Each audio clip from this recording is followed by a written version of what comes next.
Welcome to the Home Visiting and Intimate Partner Violence Prevention Training. This is Module 3. Module 3.3 is the last of Module 3. This is a federally funded project.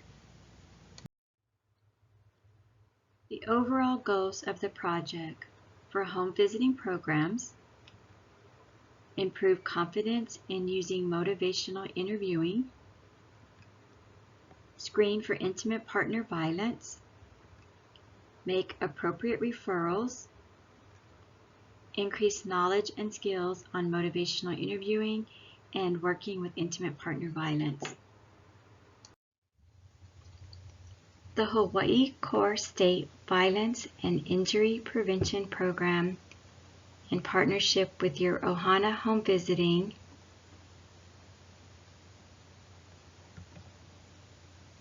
are working together to enhance intimate partner violence screening, make referrals to appropriate resources, increase the number of home visiting staff trained in motivational interviewing. Overview of training series. This training provides an introduction to motivational interviewing basics. Additional training and supervision would be required to be considered a skilled user of motivational interviewing. This training is on demand. There are 4 one-hour training modules, a pre- and post-test, a quiz at the end of each module. You must score 80%. You may retake indefinitely. A tip sheet. Modules 1 and 2 look at knowledge on motivational interviewing skills and working with those experiencing intimate partner violence or domestic violence. Modules 3 and 4 are on application. Module 3 has 3 parts to this module.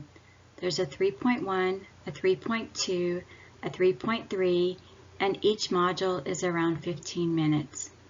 There's a pre- and post-test. There is 1 knowledge quiz for Module 3 at the end when you complete 3.3. You must score 80%. You may retake indefinitely, and there's a tip sheet. Module 3 topics. Identify opportunities to use motivational interviewing principles and strategies. The value of using your relationship with client as being central to partnering. Increase ability and confidence in working with those experiencing intimate partner violence. Applicability of motivational interviewing in working with those experiencing intimate partner violence. Module 3.3 topics. We're going to look at a recent incident of intimate partner violence between Lisa and her husband. We're going to identify opportunities for motivational interviewing strategies and client readiness. We'll look at the stage of change and intervention.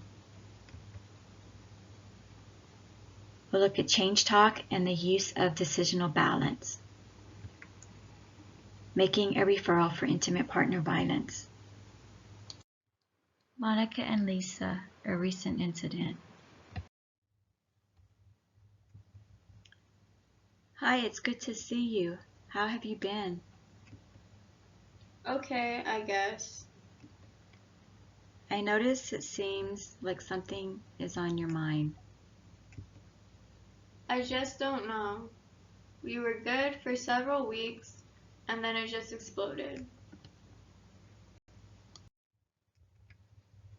He came home one night, and the baby was fussy. I think he was catching a cold.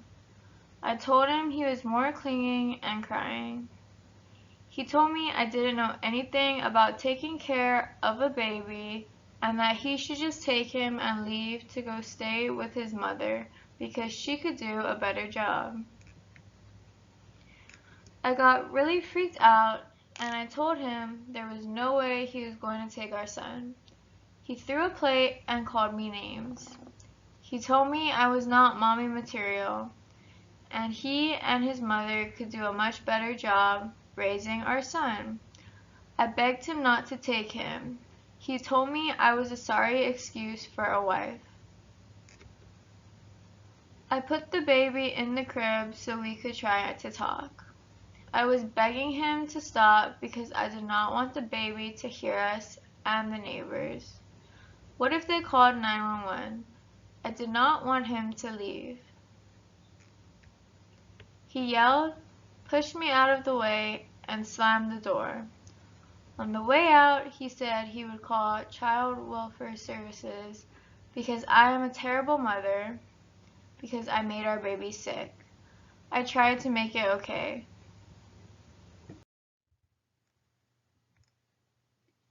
We talked about the intimate partner violence screen and the signs are there. I am a little concerned for you and baby. We talked about healthy relationships, so maybe I could bring it up again when things are calm. I think you should consider getting a restraining order or going to the shelter. That seems extreme. It was just one incident. Lisa's experience. At first, I felt I could share what happened because we have developed a relationship. I was not expecting her response. I felt like she did not really understand my perspective. I am worried about this case. She is young and has a baby. I'm not sure if she sees how serious intimate partner violence is. A restraining order might make her safe. If she stays, she puts herself and the baby at risk. Let's try that again using the decisional balance. A recent incident. Hi, it's good to see you. How have you been? Okay, I guess. I notice you seem like something is on your mind. I just don't know. You're good for several weeks and then it just exploded. What happened? He came home one night and the baby was fussy. I think he was catching a cold. I told him he was more clinging and crying. He told me I didn't know anything about taking care of a baby and that he should just take him and leave to go stay with his mother because she could do a better job. I got really freaked out and I told him there was no way he was going to take our son. He threw a plate and called me names. He told me I was not mommy material and he and his mother could do a much better job raising our son. I begged him not to take him. He told me I was a sorry excuse for a wife. I put the baby in the crib so we could try to talk. I was begging him to stop because I did not want the baby to hear us and the neighbors. What if they called 911? I did not want him to leave. He yelled, pushed me out of the way, and slammed the door. On the way out, he said he would call Child Welfare Services because I am a terrible mother, because I made our baby sick. I tried to make it okay. You were concerned about your baby and possibly the neighbors calling the police. Yes, I love him. I don't want him to get in trouble. The baby and I need him. It sounds like even though he has yelled at and pushed you, you love him. Yes, we have been together for 5 years and we have a new baby. Things were different before, you know, until I got pregnant. I know he loves us, and he is providing for us. My mother thinks I should just leave him. I am not ready for that. You have some history and it has been complicated. You recognize some of the good times and his good qualities. Tell me a little bit more about why you are not ready to leave. I could not do that to him. What are the benefits of staying? He pushed me once in high school and he didn't do it again for a long time. He felt bad and he was just really sweet and kind. If I stay, I don't have to worry about money. I can just be a good mom for our baby if I stay home.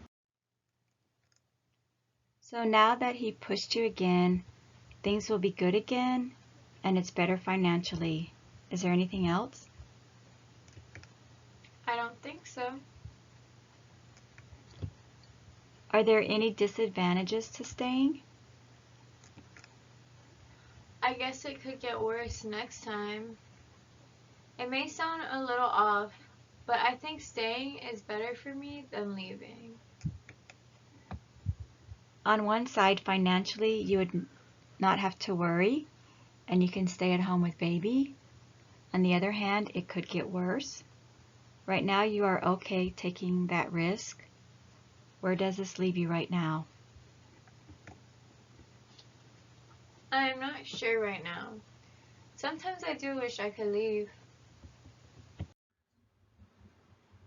It's a big decision to make. What would be helpful for you right now? Maybe we should look at the safety card again just in case. So Lisa's experience. I felt that my worker took the time to hear my perspective. I like how she even helped me to look at the pros and cons of staying. I didn't feel judged even though I'm not ready to leave. She keeps the door open, especially when she asked me if I needed anything.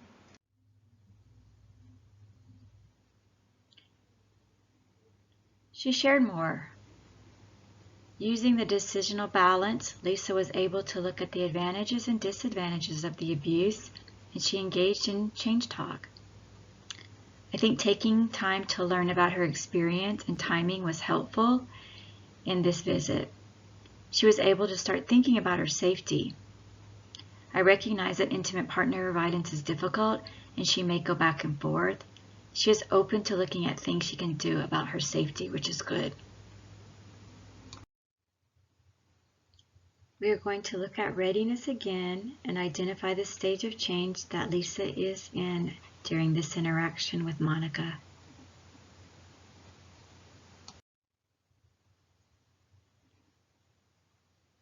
If you recognize that Lisa was in the stage of contemplation, you notice that she was more aware, more concerned, and thinking about change. In the interaction between Monica and Lisa, recognizing she was in contemplation, Monica explored perspectives, identified some barriers, and talked about some of the benefits to change.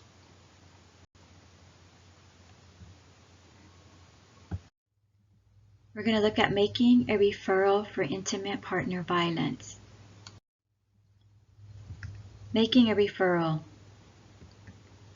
It is often difficult for a person experiencing intimate partner violence to talk about it. Many are not ready to leave or access services.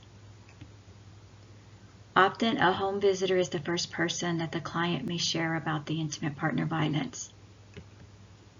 Recognize what type of services your client is willing to consider. Ask what they have tried to do to be safe and if they are aware of services in the community. Be familiar with your local intimate partner violence agencies and that your contacts are up to date. Make a personal connection to intimate partner service providers to make a warm handoff or make a direct link. Assist the client in making the call if that would be helpful. Call together. Topics covered in this module. The usefulness of motivational interviewing and how it can be helpful in working with someone who may be experiencing intimate partner violence. Recognize the stage of change and intervention that are helpful. The importance of building a relationship and timing when having a difficult conversation about intimate partner violence. Using the decisional balance.